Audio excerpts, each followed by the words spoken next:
प्यारे बच्चों, इससे लास्ट वीडियो में हमने आपको क्लास 12th का चैप्टर नंबर 1 संबंध एवं फलन की एक्सरसाइज 1.2 के कुछ क्वेश्चंस बच्चों सॉल्व करा दिए थे। आई होप कि आपको वो सभी प्रश्न बहुत अच्छे से क्लियर हो गए होंगे। अगर आपने वो सभी क्वेश्चंस नहीं देखे हैं या पिछले सभी वीडियो नहीं देखे हैं तो उन सभी वीडियोज का लिंक इस वीडियो के डिस्क्रिप्शन में बच्चों पड़ा हुआ है, आप लोग जाके देख सकते हैं। ठीक है बच्चों, तो सारी चीज़ें बहुत क्लियरिटी के साथ समझा रहा हूँ, आप लोग टेंशन मत लीजिए, ऐसे ही पूरा मैथ चलेगा।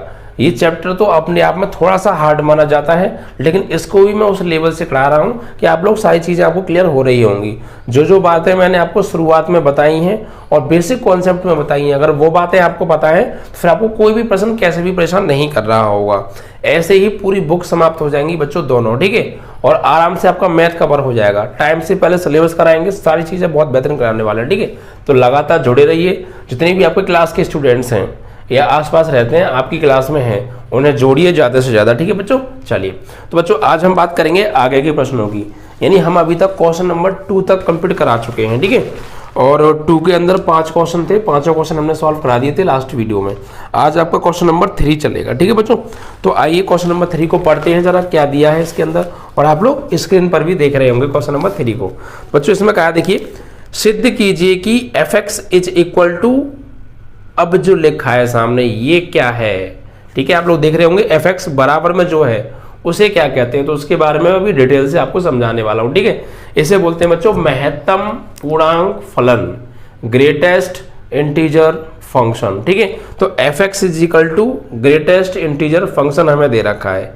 ठीक है, ये जो आपको लग रहा है ना ये कोष्टक से में x लिखा है, यार ये कोष्टक में x नहीं, इसका नाम है ग्रेटेस्ट इंटीजर फंक्शन, जिसे हम हिंदी में महत्तम पूर्णांक फलन बोलते हैं। ठीक है, तो fx इज इक्वल टू महत्तम पूर्णांक फलन द्वारा प्रदत्त महत्तम पूर्णांक फलन f सच दैट R2R है। जो फंक्शन है वो रियल से रियल पर है और ना तो एकैकी है और ना ही आच्छादक है, जहां ग्रेटेस्ट इंटीजर फंक्शन यानी महत्तम पूर्णांक फलन x से कम या उसके बराबर महत्तम पूर्णांक फलन को निरूपित करता है। यानी हमें ये जो फंक्शन दे रखा है fx is equal to greatest integer function, ये f सच दैट R2R पर ना तो ये एकैकी है और ना ही ये आच्छादी है, ये हमें प्रूफ करके दिखाना है। ठीक है, तो पहले जो गिवन है वो चीज़ें लिख लेते हैं, उसके बाद आराम से प्रूफ होगा, फिक्र मत कीजिए। देखिए क्वेश्चन नंबर है आपका 3, तो यहाँ पर हमें जो फंक्शन दे रखा है fx इज इक्वल टू, ये दे रखा है महत्तम पूर्णांक फलन, ग्रेटेस्ट इंटीजर फंक्शन। ठीक है, इसे बोलते हैं महत्तम पूर्णांक फलन, इसका नाम है महत्तम पूर्णांक फलन। ठीक है, महत्तम पूर्णांक फलन जिसे हम ग्रेटेस्ट इंटीजर फंक्शन के नाम से जानते हैं, GEF, ग्रेटेस्ट इंटीजर फंक्शन। इसकी खासियत क्या होती है वो मैं आपको अभी बताने वाला हूं। ठीक है, उसके बाद हमें जो फंक्शन दे रखा है f सच दैट R2R है, और सिद्ध क्या करना है, f न तो एकैकी और न ही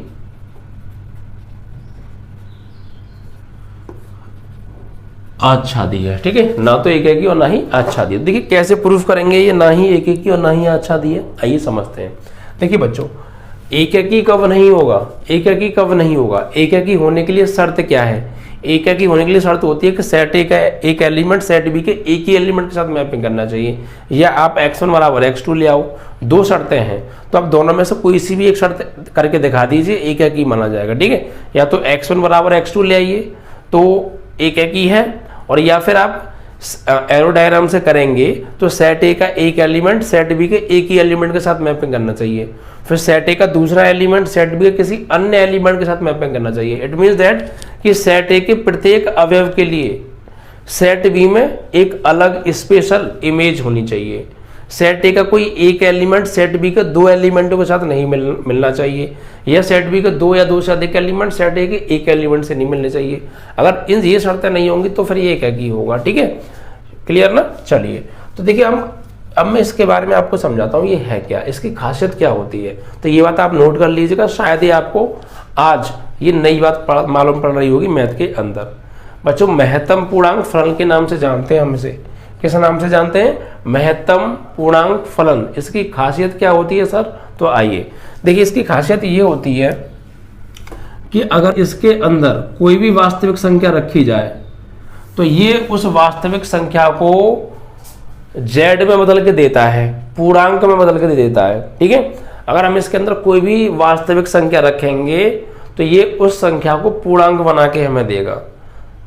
क्लियर हो रहा है ना? अब पूर्णांक और वास्तविक में क्या डिफरेंस है? पॉइंट का। ठीक है, वास्तविक में पॉइंट वाले भी आते हैं और बिना पॉइंट वाले भी, जबकि पूर्णांक में ओनली बिना पॉइंट वाले आते हैं। तो देखिए मतलब मेरा कहने का ये है, अगर मैं इसके अंदर कोई पॉइंट की संख्या डालूंगा, जैसे मैंने डाला यहाँ पे 1.2 डाला, मैंने इसके अंदर महत्तम पूर्णांक फलन में x की जगह 1.2 रखा, तो इसकी खासियत ये है कि ये जो महत्तम पूर्णांक फलन है, अगर मैं इसके अंदर 1.2 रखूंगा तो इसके अंदर से जो बाहर निकलेगा वो 1 निकलेगा। इट मीन्स ये क्या हुआ, यानी कि अगर मैं इसके अंदर पॉइंट की संख्या डालूंगा तो जो पॉइंट से पहले का नंबर है 1 वो निकलता है बाहर, 1.2 को ये 1 बना के बाहर निकालता है। ऐसे ही अगर मैं इसके अंदर 1.8 डालूंगा तब भी ये बाहर निकाल के 1 ही देगा। अगर मैं इसके अंदर 1.6 डालूंगा तब भी निकाल के 1 ही देगा। ये इसकी खासियत होती है। अगर मैं इसके अंदर 2.3 डालूंगा तो क्या बाहर निकाल के देगा? पॉइंट से पहले वाली संख्या 2.3 को ये 2 बना के बाहर निकालेगा। अगर मैं इसके अंदर 2.6 डालूंगा तो ये 2 बना के बाहर निकालेगा। अगर मैं इसके अंदर 2.99 डालूंगा तब भी ये 2 बना के बाहर निकालेगा। इससे एक बात मालूम हुई आपको। क्या बात मालूम हुई? देखिए कि अगर हम इसके अंदर कोई भी पॉइंट की संख्या डालते हैं तो उस पॉइंट की संख्या में जो पॉइंट से पहले वाली संख्या होती है, जो पूर्ण संख्या होती है, अपने आप में कंप्लीट नंबर होता है, वो बाहर निकलता है। यानी 1.2 को 1 बना के बाहर निकालता है।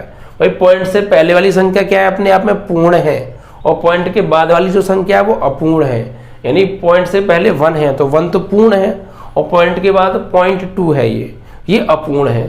तो ये पूर्ण यानी जो आपकी पॉइंट वाली संख्याएं होती हैं उनको ये बिना पॉइंट वाली बनाकर बाहर निकालता है, और पॉइंट से पहले वाली संख्या बाहर आती है। Is that clear? यानी इससे एक बात क्लियर हो रही है, अगर इसके अंदर मैं 1.2 डालूं तब भी 1 निकलेगा, 1.8 डालूं तब भी 1 मिलेगा, 1.9 डालूं तब भी 1 मिलेगा, 1.99 डालूंगा तब भी 1 मिलेगा। भाई 1 और पॉइंट कुछ भी लिखा हो बाद में फिर बाहर 1 ही आएगा। ऐसे 2 पॉइंट कुछ भी लिखा हो 2 ही बाहर निकल के आएगा। ठीक है, और भी ले सकते हैं आप, अगर आप चाहें तो सब मैं तो लिखूंगा 5.615, अरे कुछ भी लिख दो भाई, पॉइंट के बाद कुछ भी लिख दो, पॉइंट से पहले क्या है 5 तो 5 ही आएगा। ये इसकी खासियत होती है महत्तम पूर्णांक फलन की। तो ये बात आप नोट कर लीजिएगा कि इसकी खासियत, अगर इसके अंदर तुम बिना पॉइंट वाली डालोगे तो कोई दिक्कत नहीं है। अगर आप इसके अंदर बिना पॉइंट वाला नंबर डालोगे 5 तो 5 ही मिलेगा। पॉइंट की संख्या के लिए इसकी खासियत ये है कि पॉइंट से पहले वाली संख्या बाहर निकलती है। माइनस के 1.3 डालोगे तो -1 मिलेगा, पॉइंट से पहले वाली संख्या। इज दैट क्लियर ना? माइनस के 3 डालोगे तो तब भी -3 देगा, पॉइंट नहीं है ना इसमें। अगर पॉइंट नहीं है तो जैसे ही है वैसे निकाल के बाहर दे देगा। ठीक है, ये इसकी खासियत होती है, इसे हम बोलते हैं महत्तम पूर्णांक फलन। ठीक है, तो ये अभी नहीं, आगे भी जब हम आगे अभी और भी चैप्टर्स हैं उन्हें पढ़ेंगे तो वहां भी इनका यूज कभी कभी होना है। तो आज ही आप इसको क्लियर समझ लीजिएगा। आई होप कि इतना समझाने पर आपको समझ में आ गया होगा कि महत्तम पूर्णांक फलन की खासियत क्या होती है। इसके अंदर कोई भी पॉइंट की संख्या डालेंगे तो इसको बिना पॉइंट की बाहर बना के निकालता है, और जो पॉइंट से पहले नंबर था ना वो बाहर निकलता है। Is that clear? आपको क्लियर हो गया हो तो आप अपनी भाषा में इसको बना के लिख लीजिएगा कि ये क्या करता है, इसका काम क्या है। अपनी भाषा में बना के अपने नोट्स के अंदर लिख लीजिएगा, क्योंकि तुम्हें खुद समझ में आना चाहिए, किसी और को आए या ना आए, खुद, क्योंकि पेपर आपको खुद देना है। ठीक है, आई होप कि आपको इस चीज़ें क्लियर हो गई होंगी। अब देखिए इसके बाद अब आप इधर आ जाइए। अब हमें ये प्रूफ करना है कि एक एक ही नहीं है। तो देखिए एक एक ही के लिए बात करेंगे, तो एक एक ही के लिए इस सवाल को हम करेंगे एरो डायग्राम की मदद से। कौन सी मदद से? एरो डायग्राम की मदद से। एरो डायग्राम बना लो भाई।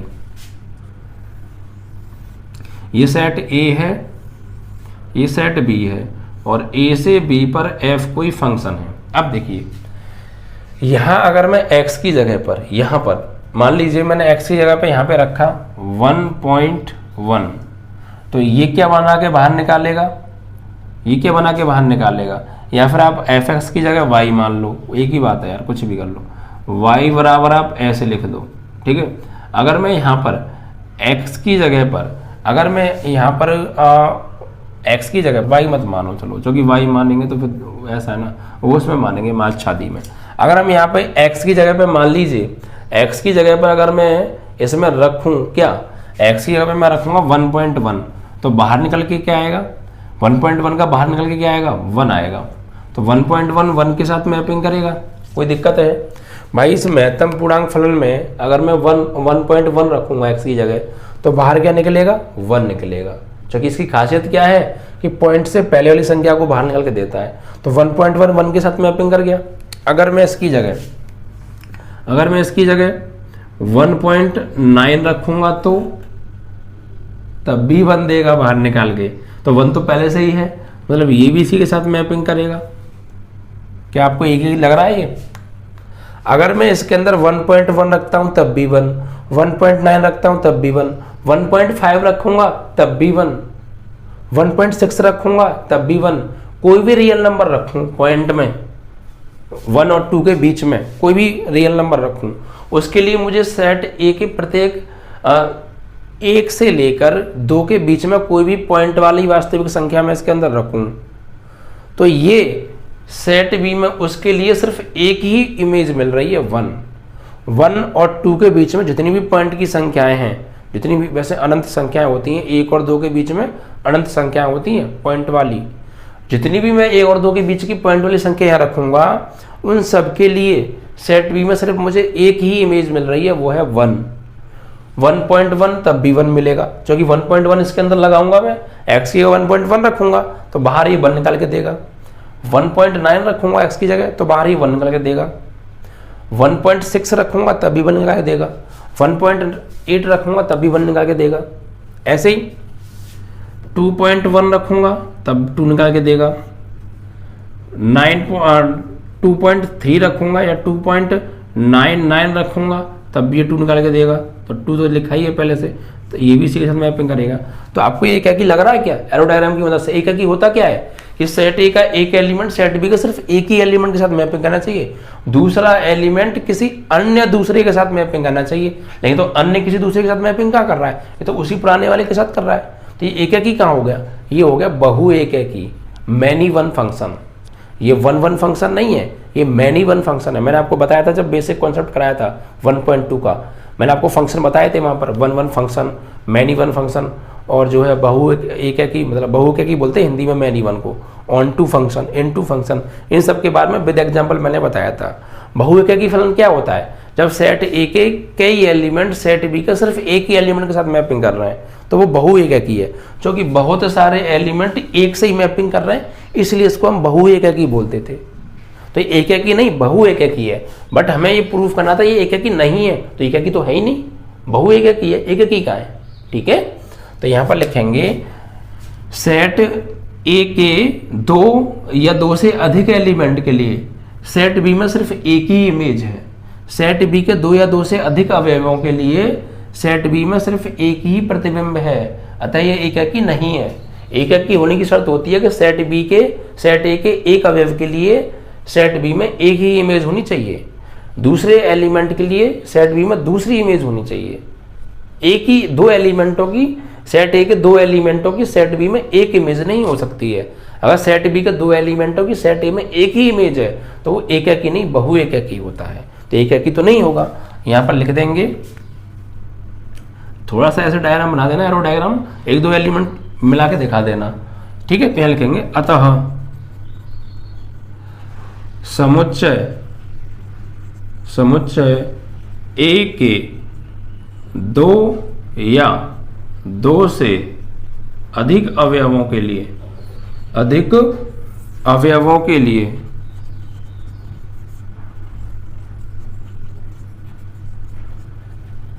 समुच्चय बी में सिर्फ एक ही, सिर्फ एक ही प्रतिबिंब है, ये आपको बना के लिख देना अपनी भाषा में, ठीक है, प्रतिबिंब है, अतः f एकैकी नहीं है, एकैकी नहीं है। क्लियर? एकैकी नहीं है, प्रूफ हो गया। अब आच्छादी की बात करेंगे। अब आच्छादी को ध्यान से समझिएगा, बस ये चीज आपको क्लियर है कि ग्रेटेस्ट इंटीजर फंक्शन का मीन्स क्या है, इसका काम क्या है, तो फिर आप आराम से कर लेंगे, ठीक है। अब देखिए आच्छादी की बात करेंगे, इसे मैं हटा सकता हूं। अब आच्छादी को समझिए।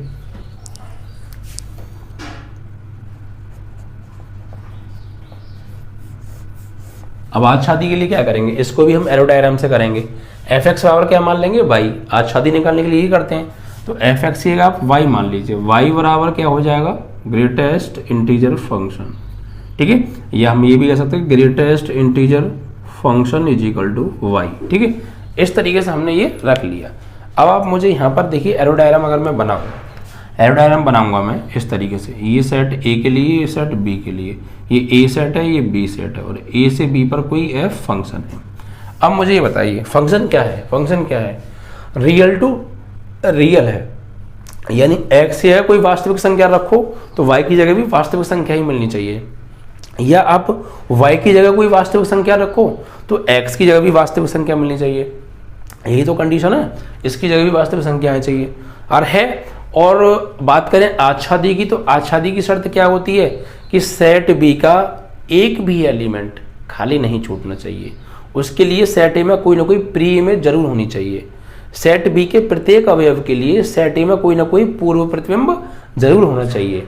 अगर एक गलती से एक भी सेट बी के एक भी एलिमेंट के लिए सेट ए में कोई पूर्व प्रतिबिंब नहीं है, गलती से भी अगर सेट बी के एक अवयव के लिए सेट ए में एक अवयव के लिए भी पूर्व प्रतिबिंब नहीं है, तो फिर वो आच्छादी नहीं होगा। अगर एक एलिमेंट भी आपने ऐसा ढूंढ लिया जो सेट ए के किसी अवयव के साथ नहीं मिल रहा है सेट बी का, तो फिर वह आच्छादी नहीं होगा। तो अब देखिए, और रियल से रियल है, यानी इट मीन्स हम ये कह सकते हैं कि सेट बी के प्रत्येक वास्तविक संख्या के लिए सेट ए में कोई ना कोई प्री इमेज जरूर होनी चाहिए, क्योंकि इधर रियल रखेंगे तो इधर रियल मिलना चाहिए, अब इधर रियल रखेंगे तो इधर भी तो रियल मिलना चाहिए, रियल से रियल फंक्शन है। तो देखिए यहाँ पर अगर मैं लगाऊं, यहाँ पर अगर मैं कोई रियल नंबर लगाता 1.5 तो इधर मुझे 1 मिल रहा था, यानी इसमें हम क्या कह सकते हैं कि अगर हम सेट बी में 1 लगाते हैं तो इधर 1.5 मिलता है, ये कह सकते हैं हम। या ये भी बोल सकते हैं 1.5 लगाते हैं तो 1 मिलता है। भाई अगर मैं यहाँ पे x की जगह लगाऊंगा, मान लीजिए 1.5, सपोज x की जगह मैं 1.5 लगाऊंगा तो मुझे क्या मिलेगा y की वैल्यू, क्योंकि ये 1.5 को बाहर निकालेगा 1 बना के, तो ये इसके साथ मैपिंग करना जब कर जाएगा, यानी सेट बी का 1.5 के साथ मैपिंग कर रहा है। अगर मैं यहाँ पर 1.8 लगाऊंगा तब भी यहाँ 1 मिलेगा, तो ये इसके साथ मैपिंग कर रहा है।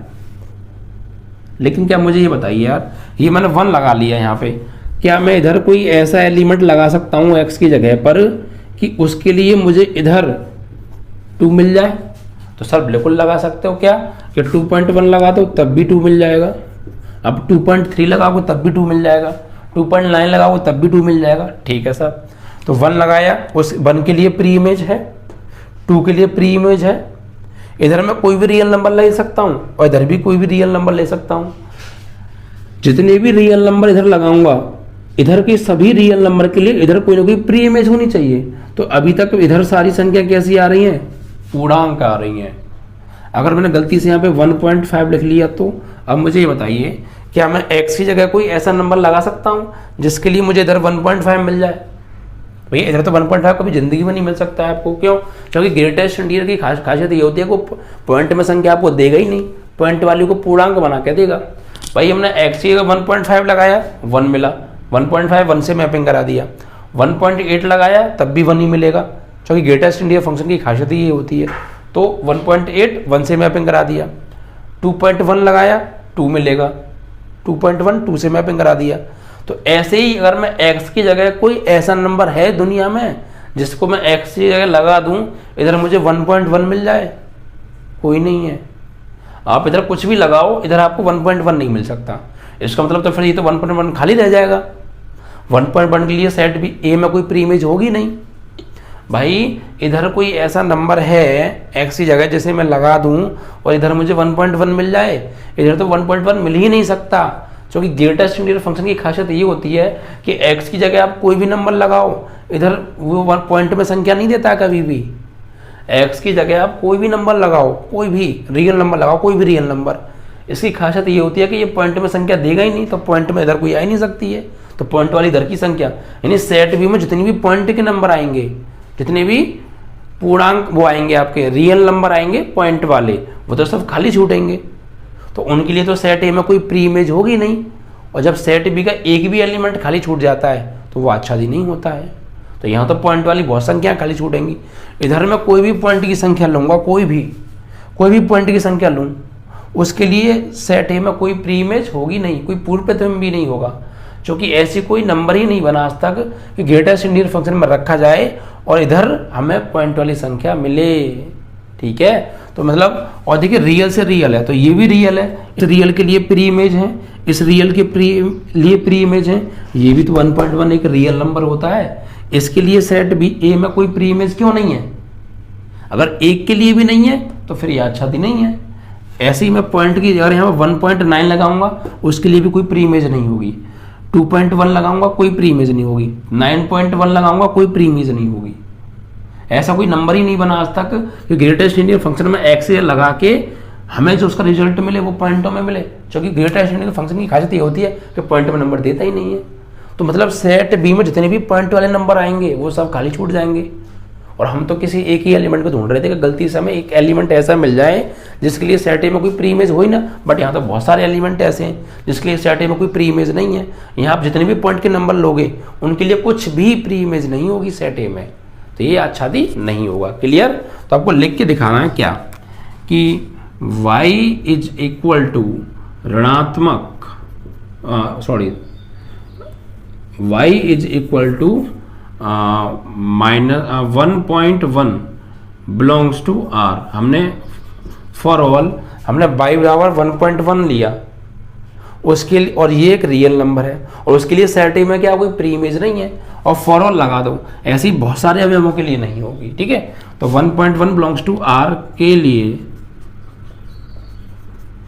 सेट ए में कोई पूर्व प्रतिबिंब नहीं है, अतः f आच्छादी नहीं है। आई होप कि आपको क्लियर हो गया होगा। ठीक है, तो बहुत अच्छे से क्लियर हो गया होगा। बस हमें इधर एक ऐसा एलिमेंट ढूंढना था सेट बी में, उसके लिए सेट ए में कोई प्री इमेज ना हो। ठीक है, इस सेट बी में कोई भी एक ऐसा रियल नंबर ढूंढना था जिसके लिए सेट ए में कोई प्री इमेज ना हो। एक भी एलिमेंट आपने ढूंढ लिया तो वो आच्छादी नहीं है, लेकिन हमने तो यहाँ बहुत सारे ढूंढे, जितनी भी पॉइंट के नंबर होंगे सेट बी में उनके लिए कोई प्री इमेज होगी नहीं, क्योंकि ये ग्रेटेस्ट इंटीजर फंक्शन की खासियत ये होती है कि एक्स की जगह कोई भी पॉइंट का नंबर लगाएंगे, मतलब कोई भी नंबर लगाएंगे आप एक्स की जगह, इधर पॉइंट का नंबर आपको नहीं मिल सकता है। तो मतलब ये भी रियल है, ये भी रियल है, और पॉइंट वाले भी रियल है, फिर वो तो खाली छूट गए, क्योंकि रियल से रियल है।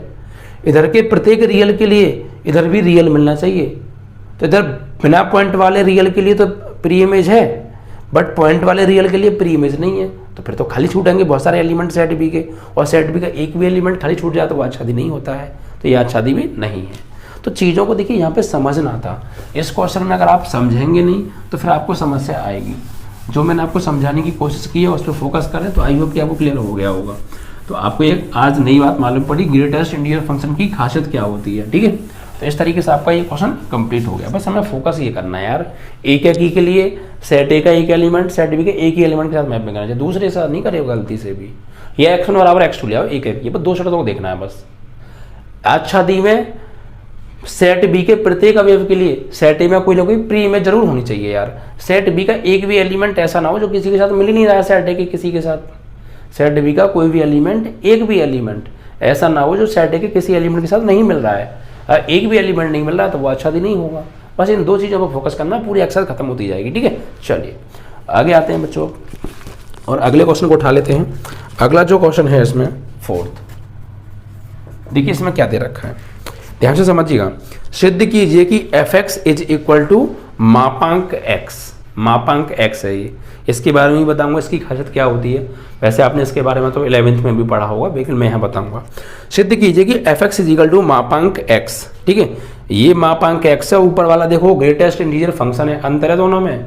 उसमें जो ब्रैकेट सा बना हुआ था इस तरीके से, इसके कोने मुड़े हुए थे, लेकिन जो अब हमें दे रखा है, इसके कोने नहीं, ये सिर्फ ऐसे सीधे मोड है, ये मोड आपने पढ़ा होगा, मोड मॉड्यूलस जैसे हम बोलते हैं, ठीक है। तो f(x) = मापांक x प्रदत्त द्वारा फलन f such that R2R ना तो एकेकी है और ना ही आच्छादी है, जहां मापांक x बराबर है यदि धन x या शून्य है और मापांक x बराबर -x यदि x ऋण है। तो हमें बताना है अब क्या होगा, ठीक है। चलिए लिख लेते हैं प्यारे यहाँ पे। तो f जो x दे रखा है हमें, वो मापांक x दे रखा है, ठीक है। और f सच दैट है r से r, यानी अगर आप सेट A में कोई भी रियल नंबर लगा हुए तो उसके लिए सेट B में रियल नंबर ही मिलना चाहिए, या सेट B में कोई रियल नंबर लगा हुआ तो सेट A में भी रियल नंबर मिलना चाहिए, ठीक है।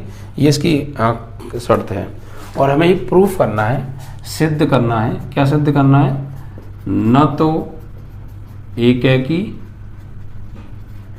न ही आच्छादी है, ठीक है। ना ही ये एकेकी है और ना ही ये आच्छादी है, ये हमें प्रूफ करना है। तो देखिए कैसे करेंगे, बहुत आराम से हो जाएगा, टेंशन मत लीजिए। अब देखिए प्यारे बच्चों, इधर मुझे ये एकेकी नहीं प्रूफ करना है, यानी कि अगर मैंने सेट ए के एक या एक से अधिक अवयव सेट बी के एक ही अवयव से साथ मिला दिए तो फिर एकेकी नहीं होगा। तो ऐसा ही कुछ ढूंढना है यहाँ पे। देखिए तो यहाँ पर भी हम एरो डायग्राम बनाएंगे, उससे पहले आप इसकी खासियत समझिए। इसे हम बोलते हैं बच्चों मापांक x। क्या बोलते हैं? मापांक x। इसकी खासियत क्या होती है? मॉडुलस x बोलते हैं। इसकी खासियत क्या होती है जरा समझ लीजिए। इसका मतलब क्या होता है, इसकी खासियत क्या है? इसकी खासियत ये है कि आप इसके अंदर x की जगह पर कोई भी नेगेटिव नंबर रखोगे तो ये उसको पॉजिटिव बना के बाहर निकालता है। जबकि ग्रेटेस्ट इंटीजर फंक्शन की खासियत क्या थी? कोई भी पॉइंट का नंबर रखो वो बिना पॉइंट की बना के बाहर निकालता है। बट इसकी खासियत ये है कि कोई भी नेगेटिव नंबर आप इसकी जगह रखोगे x की जगह तो इसको पॉजिटिव बना के बाहर निकालेगा, और पॉजिटिव रखोगे तो फिर वो पॉजिटिव रहेगा ही रहेगा, फिर तो कोई दिक्कत ही नहीं है।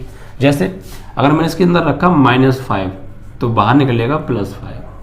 अगर मैंने इसकी जगह रखा -6 तो बाहर निकलेगा +6। इसकी जगह रखा -2 तो बाहर निकलेगा +2। इसकी जगह रखा -1.3 तो बाहर निकलेगा +1.3। इसकी जगह -9.999 तो बाहर निकलेगा +9.999। आई होप कि आपको इतना देखने पर क्लियर हो गया होगा। इसकी जगह पर आपको x या कोई भी नेगेटिव नंबर रखिए, बाहर निकलेगा वो वही सिर्फ पॉजिटिव बन जाएगा। सिर्फ इतना चेंज होगा कि माइनस की जगह प्लस आ जाएगा, बाकी और कोई चेंज नहीं होगा।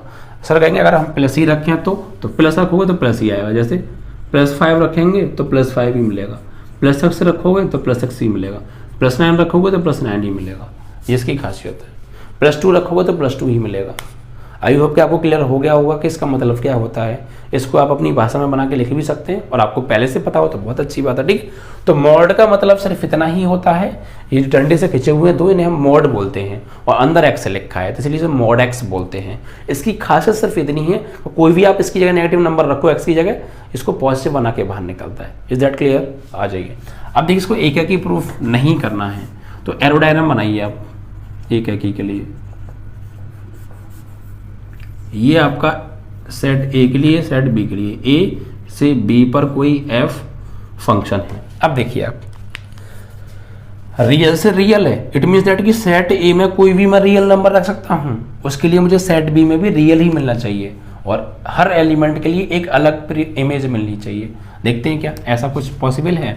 अगर मैं इसमें x की जगह पर, यहाँ पर इसका मतलब है अगर मैं इसकी जगह पर x की जगह पर अगर मैं यहाँ पे +1 रखता हूँ, +1 रखूँगा, x की जगह मैंने 1 रखा, तो अगर मैं इसकी जगह 1 रखूँगा तो बाहर निकल के क्या देगा? 1 ही देगा, क्योंकि प्लस का नंबर रख रहा हूँ तो प्लस का ही निकालेगा। बस प्लस से मतलब नहीं कुछ था, बस माइनस का रखोगे तो चेंज होगा, और प्लस का रखोगे तो जैसा है वैसे ही मिलेगा। तो मैंने +1 रखा x की जगह पर, तो ये बाहर निकल के क्या देगा मुझे? यहाँ पर अगर मैं इसमें x की जगह 1 रखूँगा तो बाहर भी 1 ही मिलेगा, तो 1 रखूँगा तो 1 मिल रहा है, तो 1 1 के साथ मैपिंग कर जाएगा। कोई दिक्कत नहीं है, ठीक है। अगर यार मैंने -1 रख दिया तो, अगर मैंने -1 रख दिया एक्स की जगह तो, अगर मैंने एक्स की जगह -1 रख दिया तो भी +1 देगा। तो अगर ये भी इसके साथ मैपिंग कर जाएगा तो क्या ये क्या की है? नहीं है। समझ में आया आपको?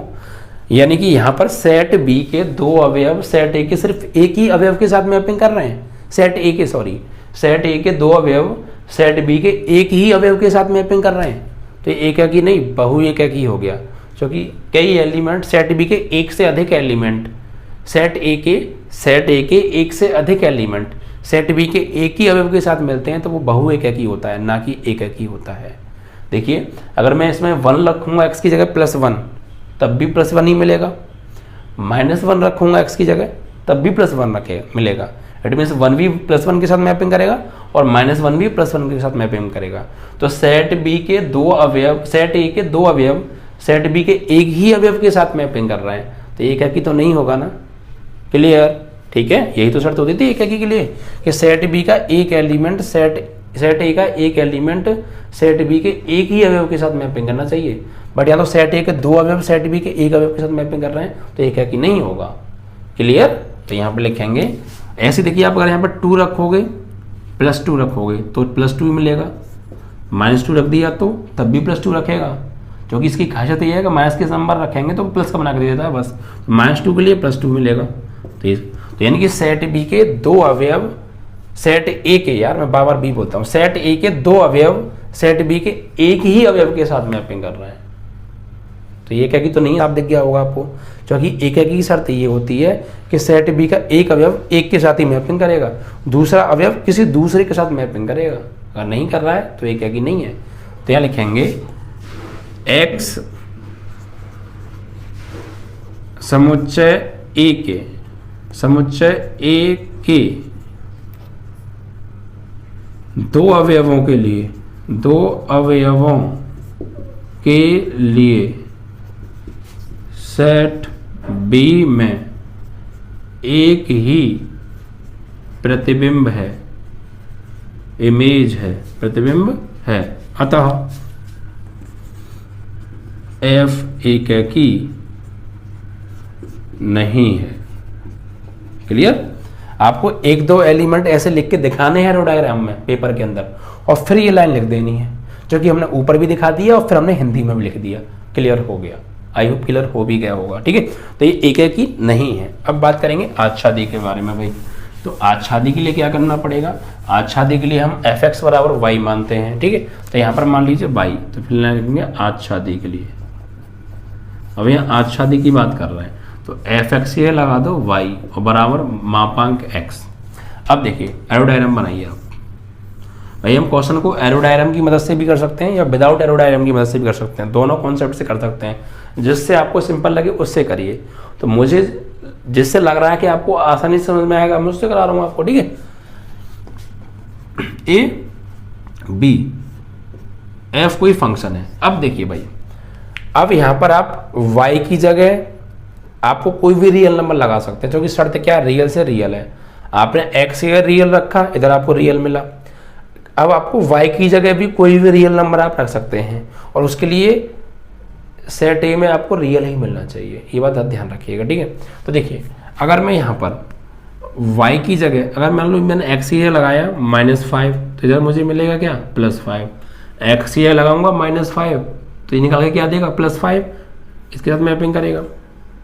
ठीक है, कोई दिक्कत नहीं है। -6 लगाऊंगा +6 मिलेगा, कोई दिक्कत नहीं है।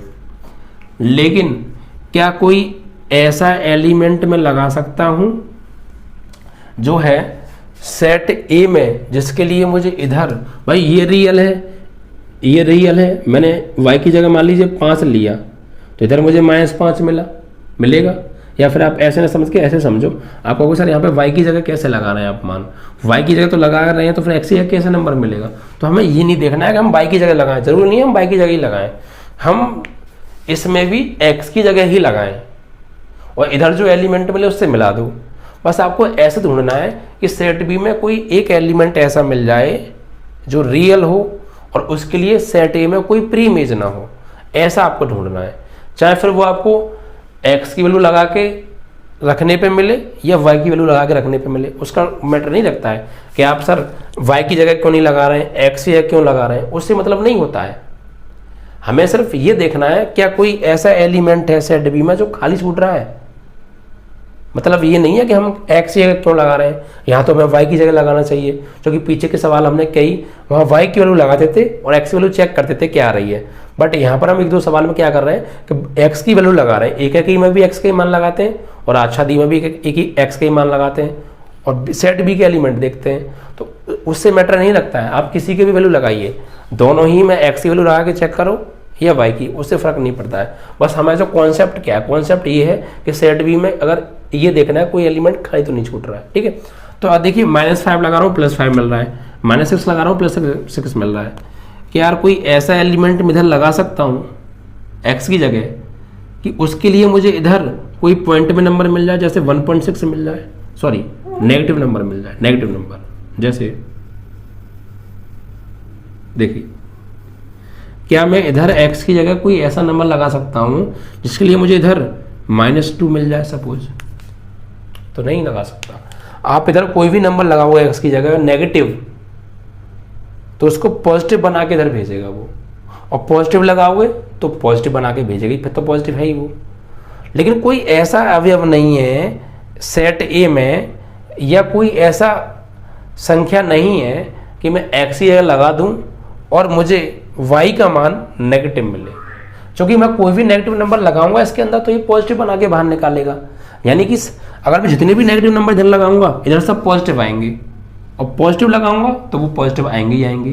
तो क्या इधर कोई नेगेटिव नंबर आ सकता है क्या? इधर कोई नेगेटिव नंबर नहीं मिलेगा।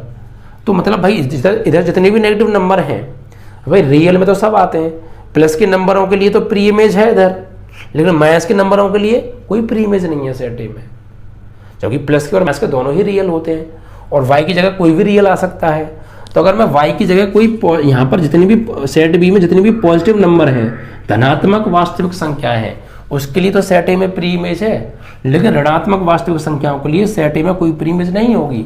जैसे -2 ये एक रियल नंबर है, इसके लिए इधर कुछ मिल ही नहीं सकता है। या फिर आप ऐसे करके समझो कि x जगह ऐसा कोई नंबर ही नहीं है जिसे इस मोड में रख दूं और मुझे इधर -2 मिल जाए, ऐसा कोई नंबर ही नहीं है। आप इधर बताइए क्या रखोगे x की जगह, ऐसा क्या रखोगे कि इधर -2 मिल जाए? आपको सर -2 ही रख दो ना, तो यहाँ पे आप -2 रखोगे तो इसकी खासियत ये तो बाहर +2 बना के निकालता है, तो इधर तो +2 लगेगा, -2 कहाँ आया? तो -2 तो खाली छूट गया ना। ऐसे ही और भी नेगेटिव नंबर लगाओगे, -1 लगाओगे, उसके लिए भी इधर कोई प्री इमेज नहीं है। हमें कॉन्सेप्ट पे जाना है, हमें एक एलिमेंट ऐसा ढूंढना है सेट बी का जिसके लिए कोई सेट ए में प्री इमेज ना हो, क्योंकि हमें आच्छादी नहीं प्रूफ करना है, और आच्छादी नहीं प्रूफ करना है तो नहीं की ओर दिमाग चलाओ। नहीं कैसे हो सकता है? जब सेट बी का कोई एलिमेंट खाली छूट जाए तो नहीं हो सकता है। तो देखो खाली छूट तो रहे हैं, तो यहाँ पर हम क्या लिखेंगे? यहाँ पर हम लिखेंगे y बराबर ऋणात्मक, y बराबर ऋणात्मक नेगेटिव ऋणात्मक वास्तविक संख्याओं के लिए, वास्तविक संख्याओं के लिए y बराबर ऋणात्मक फॉर ऑल ने सभी y बराबर ऋणात्मक वास्तविक संख्याओं के लिए समुच्चय A में कोई पूर्व प्रतिबिंब नहीं है, अतः F आच्छादी नहीं है। ठीक है, बस ये लिखना था भाई।